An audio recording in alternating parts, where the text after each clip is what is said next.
નમસ્તે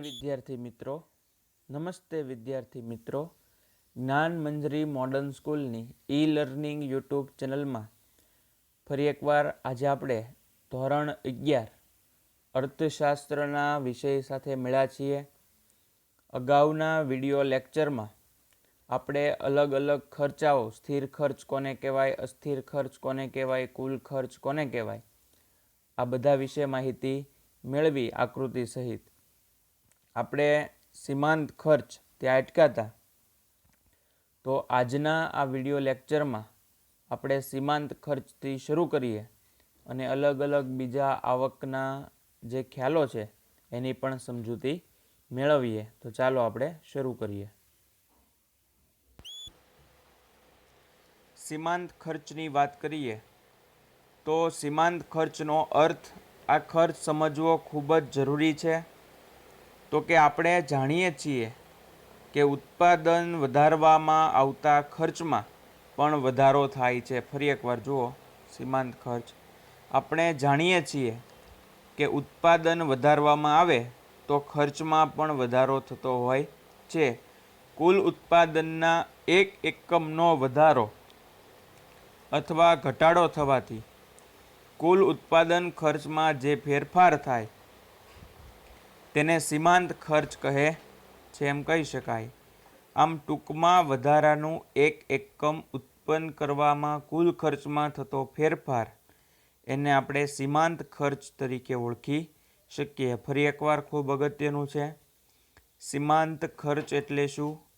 આપણે જાણીએ છીએ કે ઉત્પાદન વધારવામાં આવતા ખર્ચમાં પણ વધારો થાય છે.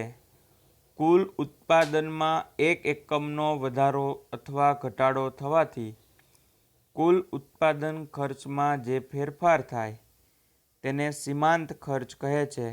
ટૂંકમાં વધારાનું એક એકમ ઉત્પન્ન કરવા કુલ ખર્ચમાં થતો ફેરફાર એ સીમાંત ખર્ચ છે. આપણે પછી ઉદાહરણ દ્વારા સમજીએ, પણ બીજા અર્થમાં સમજવું હોય તો માની લો કે 500 એકમ માટે જે કુલ ખર્ચ થતો એ બરાબર છે, પણ 501 એકમનું ઉત્પાદન કરો અને જે વધારાનો ખર્ચ થાય તો આવા વધારાના એકમના ઉત્પાદન માટે જે વધારાનું ખર્ચ કરવું પડે અથવા વધારાના એક એકમ માટે જે વધારાનું ખર્ચ કરવું પડે એવા ખર્ચને સીમાંત ખર્ચ તરીકે ઓળખી શકાય.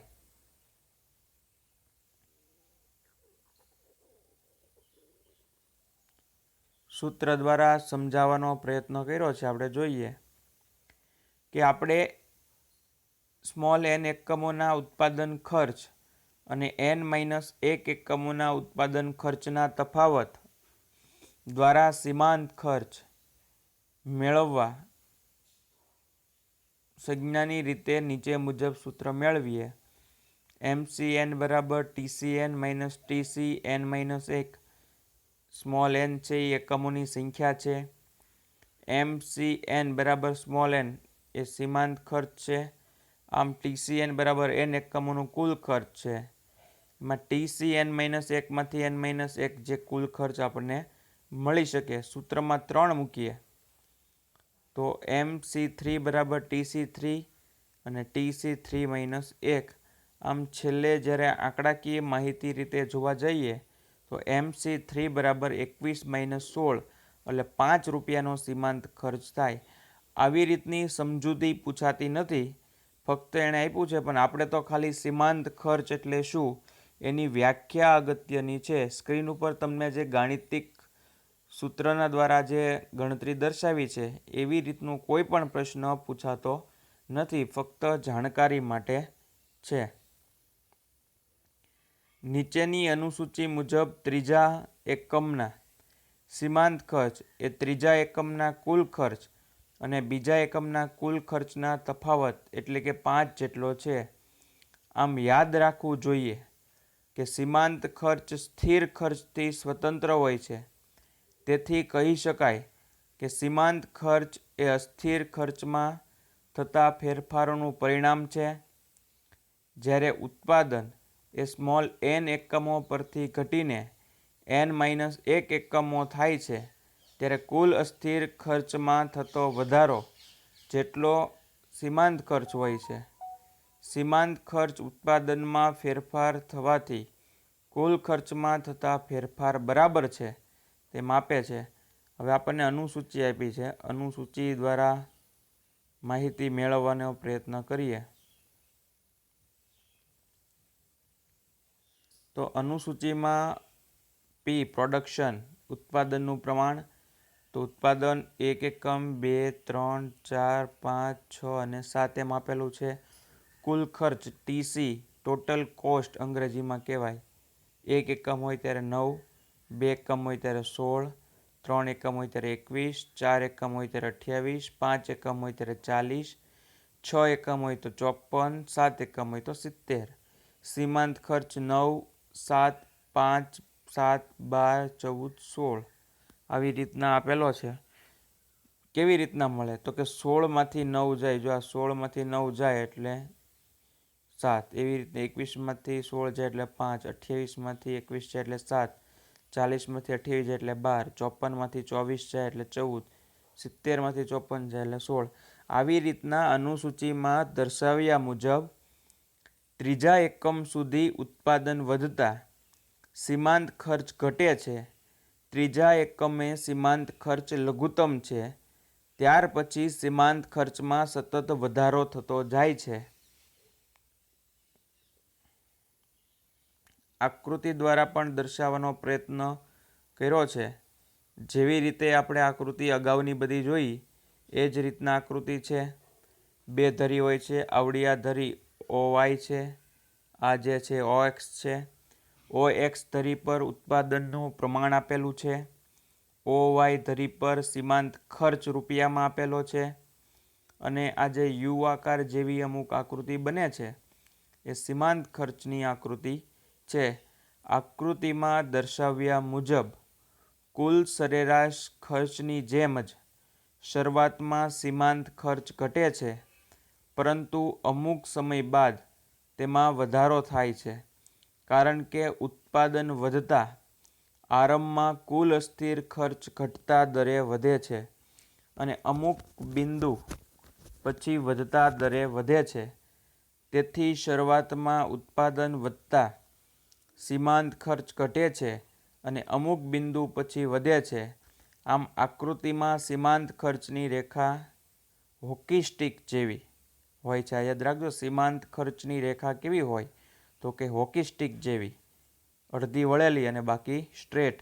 આમ 3 આકારની હોય છે. ત્રીજા એકમ સુધી સીમાંત ખર્ચ ઘટે છે. તેથી સીમાંત ખર્ચની રેખા ઋણ ઢાળવાળી છે એમ કહી શકાય. આ પણ પૂછી શકાય, સીમાંત ખર્ચની રેખા કેવા ઢાળવાળી હોય છે? સીમાંત ખર્ચની રેખા ઋણ ઢાળવાળી હોય છે. ત્રીજા એકમ પછી ઉત્પાદન વધતા સીમાંત ખર્ચ વધે છે. પરિણામે સીમાંત ખર્ચની રેખા ધન ઢાળવાળી હોય છે એમ કહી શકાય.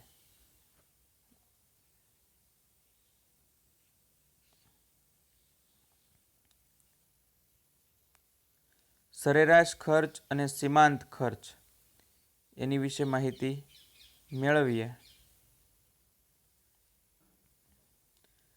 સરેરાશ ખર્ચ અને સીમાંત ખર્ચ વચ્ચેનો સંબંધ કેવો છે? ઉત્પાદન ખર્ચના અભ્યાસમાં સરેરાશ ખર્ચ અને સીમાંત ખર્ચ વચ્ચેના સંબંધોનો અભ્યાસ મહત્વનો ગણાય છે.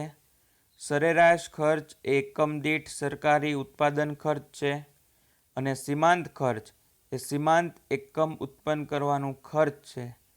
ઉત્પાદક લાંબા ગાળે ઉત્પાદન ચાલુ રાખવાનો નિર્ણય લેશે ત્યારે જેને મળતી વસ્તુની કિંમત સરેરાશ ખર્ચ કરતાં વધારે હશે અને ટૂંકા ગાળામાં ઉત્પાદન ચાલુ રાખવાનો નિર્ણય ત્યારે લેશે કે જ્યારે વસ્તુની કિંમત સીમાંત ખર્ચ કરતાં વધારે હશે.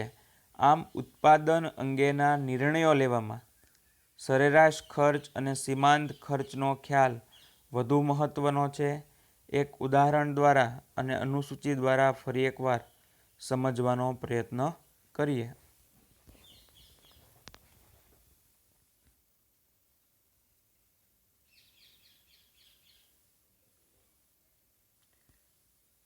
ઉત્પાદનના એકમો પ્રોડક્શન આપ્યા છે, 1 થી 7 આપ્યા છે. કુલ ખર્ચ ટોટલ કોસ્ટ 20, 1 એકમ હોય ત્યારે 20, 2 એકમ હોય ત્યારે 35, 3 એકમ હોય ત્યારે 45, 4 એકમ હોય ત્યારે 60, 5 એકમ હોય ત્યારે 85, 6 એકમ હોય ત્યારે 115, 7 એકમ હોય તો 150. આવી રીતના સરેરાશ ખર્ચ છે. Average cost 20, 17.5, 15, 15, 17, 19.2, 21.5. ટોટલ સીમાંત ખર્ચ અહીંયા નથી થતો, અહીંયા 15, 10, 15, 25, 30 અને 35 આવી રીતના થાય છે. આવક અને ખર્ચના ખ્યાલોની આ અનુસૂચિ આપી છે. આકૃતિ દ્વારા જોઈએ. અનુસૂચિમાં દર્શાવ્યા મુજબ જેમ જેમ ઉત્પાદનનું પ્રમાણ વધે છે, શરૂઆતમાં સરેરાશ ખર્ચ અને સીમાંત ખર્ચ બંને ઘટે છે. તેનું કારણ ત્યારે વધતી પેદાશોનો નિયમ લાગુ પડે છે. ઉત્પાદનના ચોથા એકમે સરેરાશ ખર્ચ અને સીમાંત ખર્ચ સરખા થાય છે ત્યારે સરેરાશ ખર્ચ લઘુત્તમ હોય છે. ત્યારબાદ ઘટતી પેદાશનો નિયમ કામ કરતો હોવાથી સરેરાશ ખર્ચ અને સીમાંત ખર્ચ બંને વધે છે. અનુસૂચિને આકૃતિમાં નીચે મુજબ રજૂ કરી શકાય. આકૃતિ દ્વારા જોઈએ.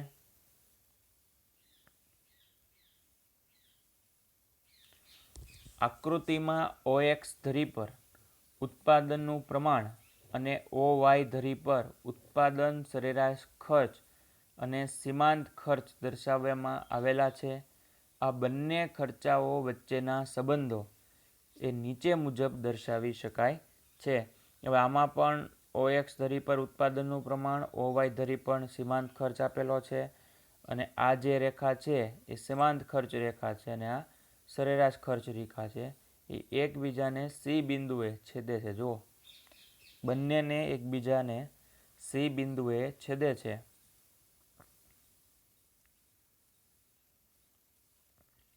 સંબંધો જોવાનો પ્રયત્ન કરીએ એકબીજા વચ્ચેનો. તો સીમાંત ખર્ચ લેસ ધેન સરેરાશ ખર્ચ એટલે કે MC લેસ ધેન AC.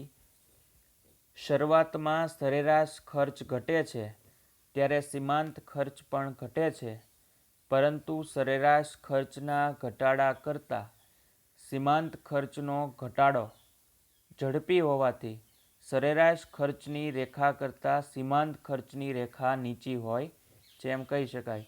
બીજો સંબંધ સીમાંત ખર્ચ બરાબર સરેરાશ ખર્ચ. અમુક સમયે એવું બને કે સીમાંત ખર્ચ અને સરેરાશ ખર્ચ બંને સરખા થઈ જાય.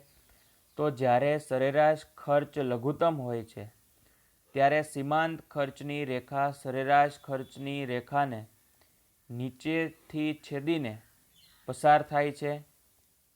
એ સમયે સરેરાશ ખર્ચ અને સીમાંત ખર્ચ બંને સરખા થાય છે. સરેરાશ ખર્ચ બરાબર સીમાંત ખર્ચ થાય છે. સીમાંત ખર્ચ સરેરાશ ખર્ચ. જ્યારે સરેરાશ ખર્ચની રેખાને સીમાંત ખર્ચની રેખા છેદીને પસાર કરે ત્યારબાદ બંને ખર્ચાઓ વધારો થાય છે. એ સમયે સરેરાશ ખર્ચના વધારા કરતાં સીમાંત ખર્ચનો વધારો ઝડપી હોય છે. માટે સરેરાશ ખર્ચની રેખા કરતાં સીમાંત ખર્ચની રેખા આકૃતિમાં ઉપર હોય છે એમ કહી શકાય.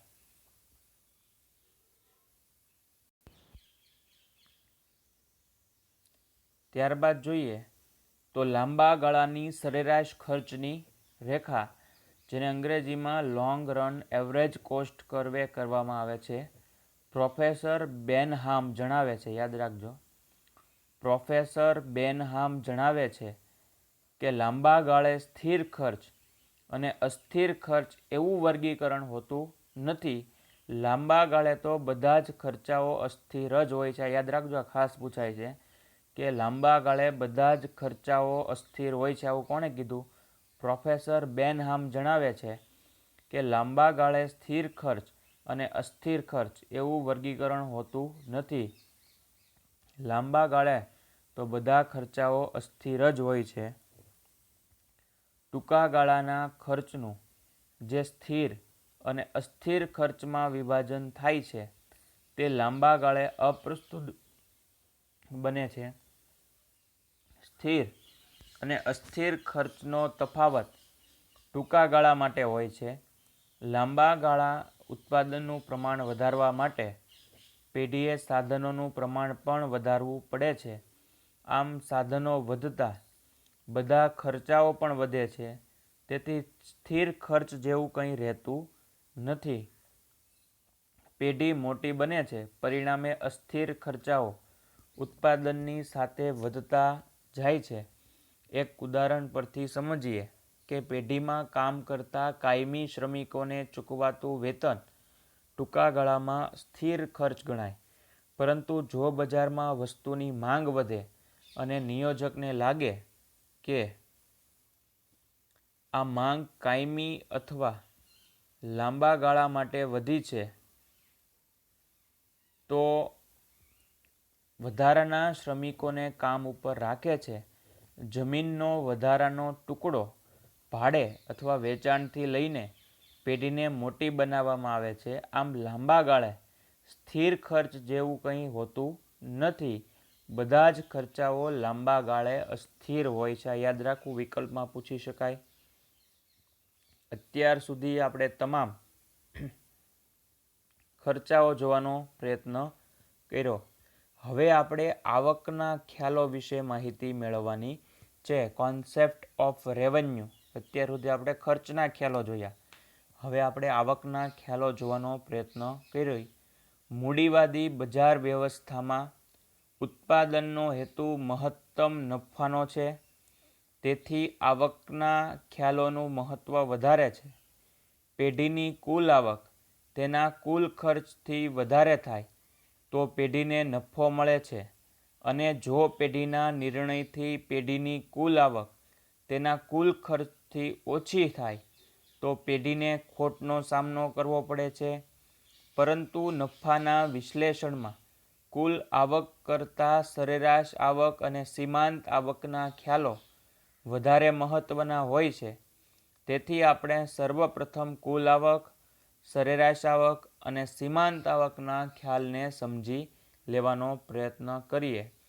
કુલ આવક પેઢી ઉત્પાદન કરેલા એકમોને વેચીને જે નાણાં મેળવે તેને આપણે આવક અથવા રેવન્યુ તરીકે ઓળખી શકીએ. આ બધી એક એક માર્કની વ્યાખ્યા છે. ફરી એકવાર, પેઢી ઉત્પાદન કરેલા એકમોને વેચીને જે નાણાં મેળવે તેને આવક અથવા રેવન્યુ તરીકે ઓળખી શકાય. પેઢીની કુલ આવક પેઢીએ તેના વેચાણમાંથી જે આવક મેળવેલી હોય છે તે છે. આ રકમને કુલ આવક અથવા વેચાણ આવક તરીકે ઓળખવામાં આવે છે. પેઢીની કુલ આવકનો આધાર બે બાબતો પર રહેલો છે: એકમ દીઠ કિંમત અને બીજું કુલ વેચાણ. જો આ બંને પરિબળ અથવા તેમાંથી કોઈ એક પરિબળ પણ બદલાયા હોય તો પેઢીની આવક બદલાય છે. એક ઉદાહરણથી કુલ આવકને સમજીએ તો એક પેઢી પેનનું ઉત્પાદન કરે છે અને પેનની બજાર કિંમત એકમ દીઠ ₹50 રાખી હોય અને પેઢીનું કુલ વેચાણ આ રીતે 100 એકમોનું થતું હોય તો પેઢીની કુલ આવક 100 × 50 એટલે ₹5000 થશે. આમ કુલ આવક જાણવા નીચેના સૂત્રનો ઉપયોગ કરી શકાય. એમ કહી શકીએ તો કુલ આવક બરાબર વેચાણના એકમો ગુણ્યા વસ્તુની કિંમત. TR બરાબર ટોટલ રેવન્યુ બરાબર Q × P એટલે 100 × 50 એટલે 5000 મળે. જે એકમોના વેચાણ વધે ઘટે અથવા કિંમત વધે ઘટે તો અથવા બંનેમાં ફેરફાર થાય તો પેઢીની કુલ આવકની રકમ પણ બદલાઈ જાય છે, એમ કહી શકાય.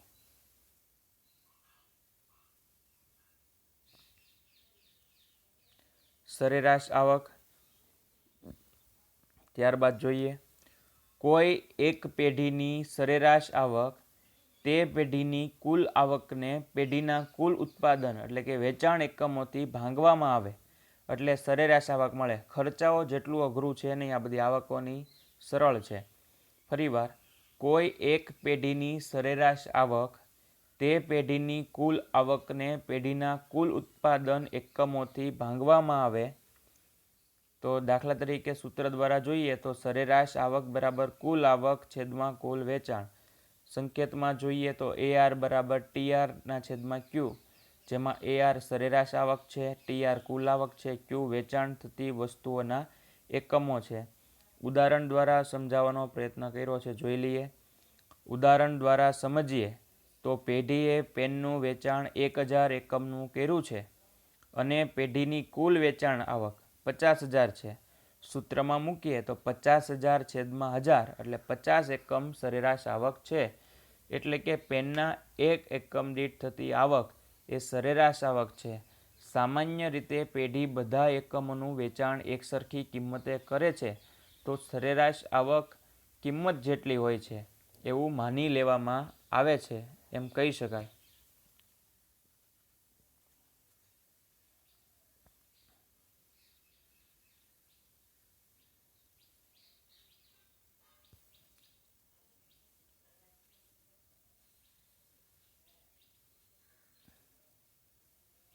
આમ જો કિંમત અને સરેરાશ આવક સરખા હોય તો ઉત્પાદક માટેની તેની વસ્તુની માંગ રેખા એ જ એના માટે સરેરાશ આવકની રેખા થાય છે. આમ માંગ રેખા જુદી જુદી કિંમતે ગ્રાહકો વસ્તુનો કેટલા એકમમાં ખરીદવા તૈયાર કરે છે તે બતાવે છે. જ્યારે સરેરાશ આવક રેખા વસ્તુના વેચાણના જુદા જુદા પ્રમાણ સાથે સંકળાયેલી સરેરાશ આવક દર્શાવે છે. આપણે એ યાદ રાખવું ઘટે છે કે ઉત્પાદનની દૃષ્ટિએ જે સરેરાશ આવક છે તે જ ગ્રાહકની દૃષ્ટિએ કિંમત છે. સીમાંત આવક પેઢીની સરેરાશ આવક એ વસ્તુની એકમ દીઠ વેચાણ આવક છે. જ્યારે સીમાંત આવક વસ્તુના વધારાના એકમનું વેચાણ કરીને મેળવવામાં આવતી આવક છે. વસ્તુના વધારાના એક એકમના વેચાણના પરિણામે પેઢીની કુલ વેચાણ આવકમાં જે વધારો થાય છે તેને સીમાંત આવક કહેવામાં આવે છે. એક ઉદાહરણ દ્વારા સમજીએ કે પેઢી 1000 પેનનું વેચાણ કરીને ₹50,000 મેળવતી હોય તો હવે પેઢી 1001માં પેનનું ઉત્પાદન વેચાણ કરે અને પેઢીને કુલ આવક 50,045 થાય તો પેઢીની આવકમાં જે ₹45નો વધારો થયો એને આપણે સીમાંત આવક કહેવાય છે. જેમ સીમાંત ખર્ચની વ્યાખ્યા હતી એવી જ રીતના સીમાંત આવક દેખાવાય. સીમાંત ખર્ચમાં એવું હતું કે વધારાના એક એકમ માટે જે ખર્ચ કરવામાં આવે એને સીમાંત ખર્ચ કહેવાય. એમ આવી રીતના વધારાનું એક એકમ વેચાણ કરતાં જે આવક થાય એને સીમાંત આવક તરીકે ઓળખી શકીએ.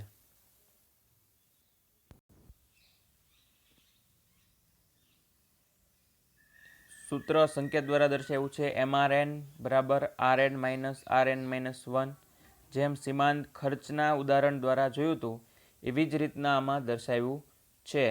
આગળ જણાવેલ ઉદાહરણમાં ઉત્પાદક થનાર વેચાણ પેનના 1000 એકમો ₹50ની એકમ દીઠ કિંમતે વેચે છે ત્યારે આવક ₹50,000 થાય છે. હવે પેનના 1001ના એકમ વેચાણથી તેની કુલ આવક ₹50,045 થાય તો વધારાના ₹45 એ સીમાંત આવક ગણાય છે. એ આપણે આમનામ જ જોઈ લીધું હતું. પૂર્ણ હરીફાઈવાળા બજારમાં કુલ આવક, સીમાંત આવક અને સરેરાશ ખર્ચ કેવી રીતે કામ કરે છે. પૂર્ણ હરીફાઈવાળું બજાર એવું બજાર છે જેમાં પેઢી બજારમાં પ્રવર્તમાન કિંમતને સ્વીકારીને વસ્તુનું વેચાણ કરે છે. પૂર્ણ હરીફાઈમાં સમાન ગુણી અને એકરૂપ વસ્તુના અસંખ્ય વેચનારાઓ અને ખરીદનારા હોય છે એટલે એને પૂર્ણ હરીફાઈ કહેવામાં આવે. વેચનાર અને ખરીદનારને બજારની પરિસ્થિતિનું સંપૂર્ણ જ્ઞાન હોય છે. કિંમત માંગ અને પુરવઠા દ્વારા નક્કી થાય છે અને પેઢી નક્કી થયેલી કિંમતે વેચાણ કરે છે. કોઈ પેઢી કિંમત ઉપર અસર કરી શકતી નથી. તેથી કિંમત નિશ્ચિત અને સ્થિર હોય છે. પૂર્ણ હરીફાઈમાં પેઢી દ્વારા વેચાણમાં આવતી વસ્તુની કિંમત અને પેઢીની સરેરાશ આવક તેમજ સીમાંત આવક સરખી હોય છે. જો વસ્તુની કિંમત ₹50 હોય તો પેઢીની સરેરાશ આવક પણ ₹50 અને સીમાંત આવક પણ 50 રહે છે. પરિણામે પેઢીની સરેરાશ આવક અને સીમાંત આવકની રેખા એક જ રહેવાની, જે આકૃતિમાં દર્શાવ્યા પ્રમાણે સમાંતર ડીડી રેખા છે.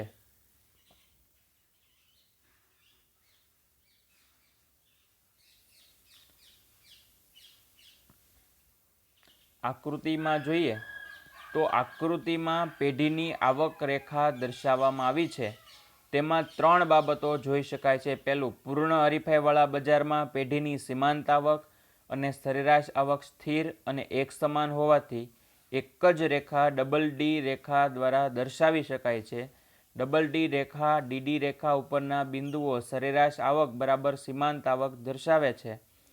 સરેરાશ આવક અને સીમાંત આવક OX ધરીને સમાંતર એક જ રેખા ડીડી પર દર્શાવેલ છે. કારણ કે સરેરાશ આવક રેખા અને સીમાંત આવક રેખા એકમમાં ભળી જાય છે. આ રેખા ઢાળ 0 હોય છે અને કુલ આવક રેખા ORની જમણી બાજુ ઉપર તરફ જતી હોય છે, જે O બિંદુ ઉગમ બિંદુએ 45° ખૂણોમાં રહેલી છે. આ રેખા દર્શાવે છે કે વસ્તુનું વેચાણ વધતા સપ્રમાણ દરે કુલ આવક વધે છે. તેથી આ રેખાનો ઢોળાવ હકારાત્મક અને સપ્રમાણ હોય છે. તમે જુઓ અહીંયા OAY છે, એમાં આવક દર્શાવી છે. OX ઉપર પેનના વેચાણના એકમો દર્શાવ્યા છે. આ OR રેખા છે, આ DP રેખા છે. આ બંને એક જગ્યાએ 45° આ જે ખૂણો છે એ 45° ખૂણો દર્શાવે છે. અને આવી રીતના પૂર્ણ હરીફાઈના બજારમાં આવક રેખા કેવી હોય એ સમજાવવાનો પ્રયત્ન કરેલ છે. અપૂર્ણ હરીફાઈવાળા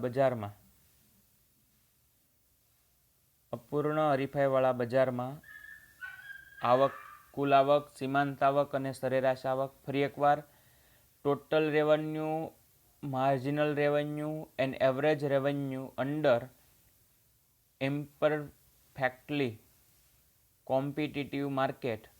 પૂર્ણ હરીફાઈ ન હોય તેવી બજારની સ્થિતિમાં ઇજારો, ઇજારાયુક્ત હરીફાઈ, અલ્પ હસ્તક ઇજારો અને દ્વિહસ્તક ઇજારો વગેરેનો સમાવેશ થાય છે.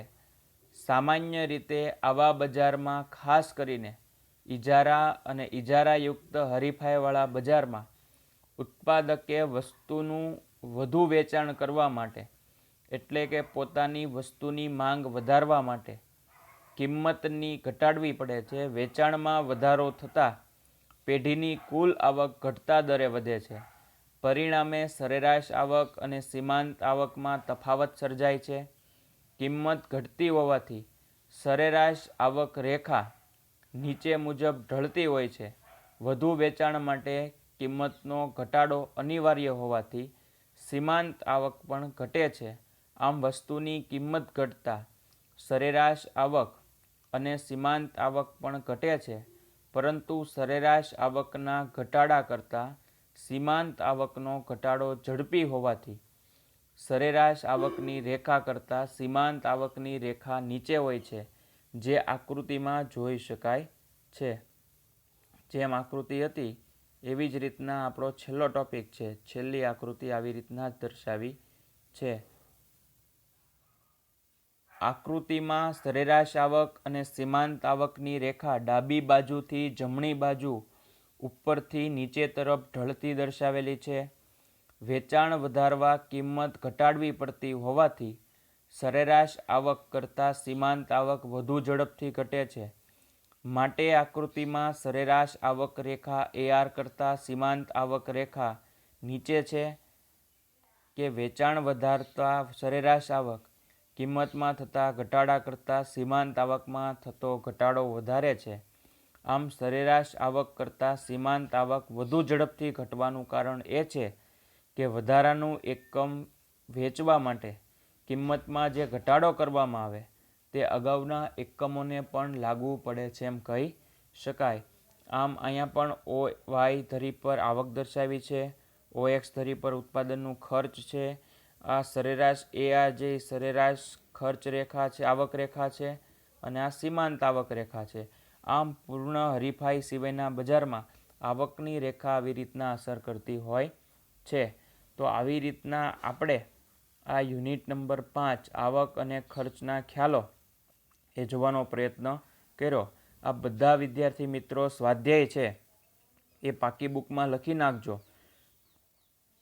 આકૃતિવાળા પ્રશ્નની બહુ ચિંતા કરતા નહીં. એ સિવાયના ઘણા બધા 1 માર્કના પ્રશ્નો વિકલ્પોની છે એ આ બધા વિદ્યાર્થી મિત્રો પાકું કરી લેજો. હવે પછીના જ્યારે વિડીયો લેક્ચરમાં મળશું ત્યારે આપણે યુનિટ નંબર 6 બજાર માર્કેટ કોને કહેવાય એના વિશે માહિતી મેળવશું.